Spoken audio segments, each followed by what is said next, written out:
Already મારી વાત સાંભળો, એસએસસી એટલે અમારે અહીંયા એક મિનિટ રહેવાનું છે. પણ એ બધા અમને બધા ઓળખે છે એટલે એ પટ્ટાવાળા રહ્યા. ભાઈ મેં શું કીધું કે હું ભીમ આર્મી ભારત એકતા મિશન પૂર્વ અધ્યક્ષ ગુજરાત પ્રદેશનો પૂર્વ અધ્યક્ષ મહેસાણાથી આવ્યો છું. ખાલી મને એકલાને મળવા તો મારે બે શબ્દ કહેવા જો કઈ નીકળી જાઉં. આજ બોલ્યો ને તમારી જોડે, આજ બોલ્યો તો ને, તો પછી તમને શું તકલીફ હતી? તમે અમને મળવા માટેની અત્યાર સુધી પરમિશન ના આલે. એના પહેલા 10 થી 15 જે બીજા સાથી મિત્રો આયા છે એમને તમે મળ્યા અને એમને તો અમને મળવાની પરમિશન ના આલે એનું કારણ શું? કયા કારણથી અમને મળવાની પરમિશન તમે નથી આપતા અને અમને મળવા માટે તમારે પોલીસ બોલાવવી પડે છે? એવું તો અમે શું ગુનો કર્યો છે કે તમને અમારા તરફથી શું તકલીફ છે?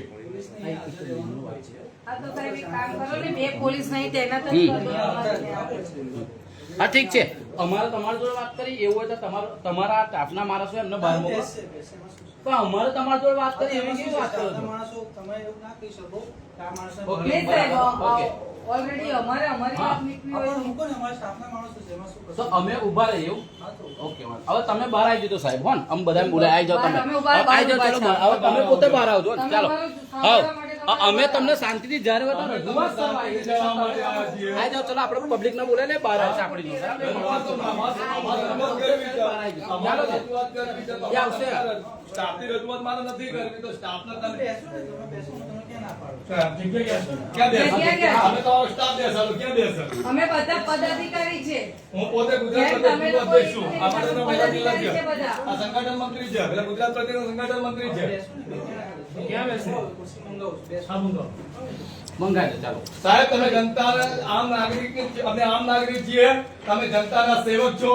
જનતાના ટેક્સના પૈસેથી તમારો પગાર થાય છે. ગવર્નમેન્ટ તમને પગાર આપે તો જનતાના ટેક્સના રૂપિયાનો પગાર આપે છે. તમે જનતાના નોકર છો, એમની વાત સાંભળવાની તમારી ફરજ છે. મેં કોઈને ના નથી પાડી. અરે 1 કલાકે મને ના પાડું, કોણ કે ના પાડજો? આરે પૂછી લો. 1 કલાકે તમે ના પાડો સાહેબ. અરે પણ કઈ 1 કલાક નથી ને સાહેબ. અમે પોલીસ આવે એટલે બોલાવું.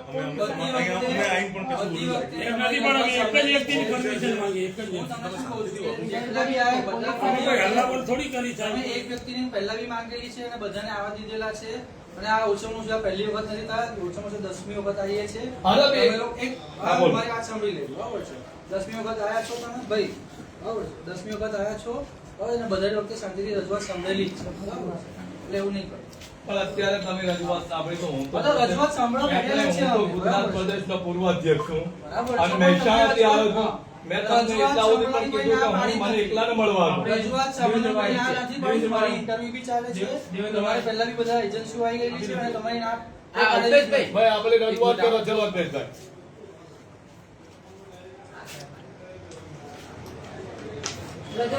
રજૂઆત કરો. પહેલા રજૂઆત કરો. આપણે જે છે રજૂઆત કરો. રજૂઆત કરો. અમે પાટલા લગા આજે 23મો દિવસ છે અમારો. 23મા દિવસે તમે એક પણ વખત તમે રિસ્પોન્સિબલ જવાબ નથી આપ્યો કે તમે અમારા માટે શું કરવા માંગો. તમે ક્યાંય કોઈ ઠોસ એવો જવાબ બધી જ વખતે તમને રિસ્પોન્સિબલ જવાબ આપેલા છે. આજે પણ ના કીધેલું છે. દર વખતે ના ભાઈ તમે નથી આપ્યો. દરેક વખતે મેં કીધેલું છે કે પુનર્વસન માટેમાં તમે ફોર્મ ભરાવો, તમે ફોર્મ કેમ નથી ભરાવતા? મને પહેલો પ્રશ્ન એ આપો. બીજી વસ્તુ કહો, તમે લિસ્ટ કેમ નથી આપતા?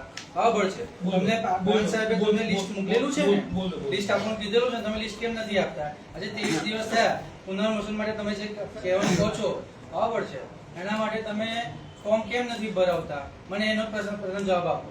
થઈ ગઈ વાત તમારી. ના, હું તમને પ્રશ્નનો જવાબ તમે આપી. જવાબ જ માંગો છો. જવાબ પુનર્વસનનો ફોર્મ શા માટે અમે ભરીએ? અમારા પોતાના ઓલરેડી મકાન હતા. સરકારી સાંભળો. દરેક આ દેશનો તમામ સરકારી જગ્યા પર વસેલો છે સાહેબ. સરકારી તમારા તેવડ હોય ને તો આ જે દબાણથી પૂર્વ પેલાય ને તમારામાં તેવડ હોય ને તો દુકાન તોડું થાય. એક મિનિટ સર, બરો વાત સાંભળો. 1 મિનિટ પર શાંતિપૂર્વક કે જો મારી વાત સાંભળો. શાંતિ. એક મિનિટ તમારા રજૂઆત જ કરી દો તો હું કરું. જો સાહેબ હું તમને કહી દઉં, સાંભળો તમારી સામે. અમે વારંવાર કીધું છે કે બાજુમાં ગાયત્રી મંદિર, ગાયત્રી સ્કૂલ છે, એ દબાણ છે, તોડો. ડેપોની સામુ જે કોમ્પ્લેક્સ કોમ્પ્લેક્સ છે, તમે જો અડધાથી મોટા ભાગનું કોમ્પ્લેક્સ તળાવમાં છે, તોડો. 209 તમે દબાણો જાહેરમાં કીધા છે, પેપરમાં તમારા કટિંગ છે, તમે તોડો. જે વસ્તુ નતું તમે તોડી નાખ્યું તો તમારા વસવાટ કરવાની, તમારામાં જો વસાવી ના શકતા હોય તમે તોડવાનો અધિકાર નથી. કેમ તોડ્યા તમે? વસાવો તમે તમે હમણાં કહો છો તમે નહીં સર એક મિનિટ. રજૂઆત કરે નથી આયા રજૂઆત કરે સાહેબ ગાંધી નગરપાલિકાને બાનમાં લેવા આયા છે બરાબર છે આ રજૂઆત પર આ સીઓ સાહેબનો ખોટો આક્ષેપ છે તમારી સામું. અમે અમારી રજૂઆત મેળવી રહ્યા છે. બધી વખતે એમને જવાબ આપેલા છે નથી જવાબ.